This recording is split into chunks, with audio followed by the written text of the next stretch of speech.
1 কেজির মতো একটা মানে হয়। এবার গ্রোথ কম আমের, যে সিজনে অনেক এটা খরা ছিল কি তো। গাছ এটা কি এটা মিয়াজাকি, জাপানের মিয়াজাকি। মিয়াজাকি, আচ্ছা। মিয়াজাকি। আপনি এই যে এই সমস্ত গাছের চারা, তারপরে যে যা কিছু ফুলের টব, এগুলো কোত্থেকে কালেক্ট করেন?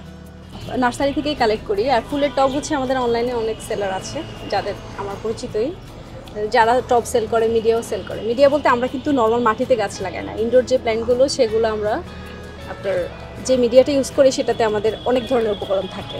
আচ্ছা। যেমন কোকোপিট, যেটাকে আমরা নারিকেলের ছোবড়া বলি। তারপরে ধানের চিটা তো চিনেন, এটাকে বার্ন করে মানে ভেজে এটাকে মানে বার্ন করে আমরা ওইটা ইউজ করি মিডিয়া হিসেবে।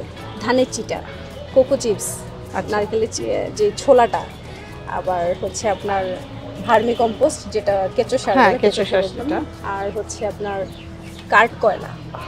আচ্ছা, কয়লাটা এগুলোকে আমরা মিক্সচার করে একটা মিডিয়া বানাই। আপনি এগুলো শিখেছেন কোথা থেকে? মানে এটা কি কারো কাছে ট্রেনিং করে বা নিজে গুগল করে, বা মানে জানাটা আসলে কিভাবে হলো আপনার? প্রথম যখন গাছ নিয়ে কাজ করতে করতে দেখা গেছে যে বিভিন্ন ইয়েগুলো আপনার আমাদের গ্রুপে বিভিন্ন সেলার আছে, মানে আমার আগে পুরাতন যারা, তাদের কাছ থেকেই মূলত বেশি করে আমার শেখাটা।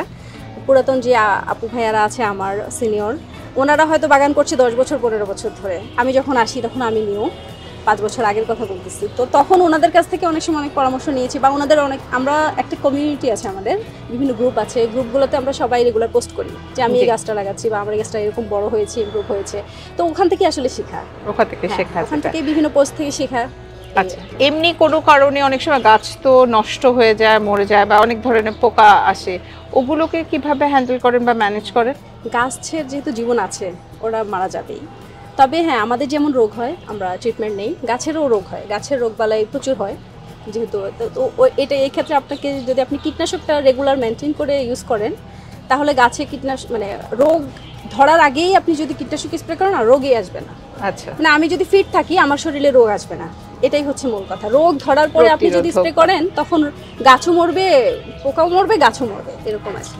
তো সেক্ষেত্রে আমরা এটা মানে প্রত্যেকটা সপ্তাহে আমার রুটিন ওয়ার্ক থাকে এটা। যেমন আমি শুক্রবার দিন, আমার বাচ্চাদের স্কুল বন্ধ, আমি হয়তো এই শুক্রবারে আমি ফাঙ্গিসাইড স্প্রে করেছি। ফাঙ্গিসাইড বলতে আমরা ছত্রাকনাশক যেটাকে বলি, যে গাছে বিভিন্ন পাতায় বিভিন্ন ছত্রাক হয়ে থাকে গাছের পাতায়। যেমন পাতা যখন এরকম হবে, আচ্ছা দেখেছেন? জি, এটা হচ্ছে একটা ছত্রাক।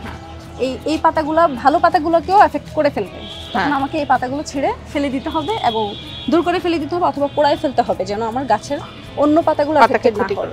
এবং সেই সাথে আমাকে সাথে সাথে স্প্রে করতে হবে। স্প্রে হিসেবে আমরা ফাঙ্গিসাইড, মানে যেটাকে বলি ফাঙ্গিসাইড, আর হচ্ছে নিম তেল, এই দুটাকে আমরা মিক্সচার করে স্প্রে করি। এটা আমরা পানির সাথে মিশিয়ে স্প্রে করি। আর এর পরের সপ্তাহে হয়তো 7 দিন পর আমি আবার কীটনাশক দেব। কীটনাশক সেটা হচ্ছে মানে জীবাণুনাশক আর কি, মানে যেটা এরকম অনেক পোকা থাকে যেগুলো আবার গাছ মেরেই ফেলবে। তো ফাঙ্গিসাইড হচ্ছে ছত্রাকনাশক, যেটা পাতায় এফেক্ট করবে। আর কীটনাশক মানে পোকা যেগুলো আসে সেগুলো দমনের জন্য আলাদা মেডিসিন আছে, সেই মেডিসিনগুলো আমি পরের সপ্তাহে দিচ্ছি। এভাবে পর্যায়ক্রমে প্রতিটা সপ্তাহে আমাদের চলতে থাকে। আপনার কাজটা যেটা বলছিলেন যে একদম প্রতিদিনের কিন্তু একটা কাজ, এটা পরিচর্যা যেই জিনিসটা, তো সেই ক্ষেত্রে ফ্যামিলির কিরকম সহযোগিতা পাচ্ছেন?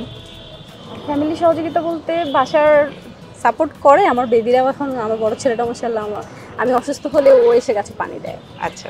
আর দেখা গেছে যে আমি অনেক সময় টপ মিডিয়াতে গাছ লাগাচ্ছি, হয়তো বলি যে বাবা আমাকে একটু এটা এনে দাও, ওটা এনে দাও। আমার ছেলেগুলো মাশাআল্লাহ হেল্প করে। বড়টা ক্লাস 6-এ পড়ে, ছোটটা 1-এ পড়ে।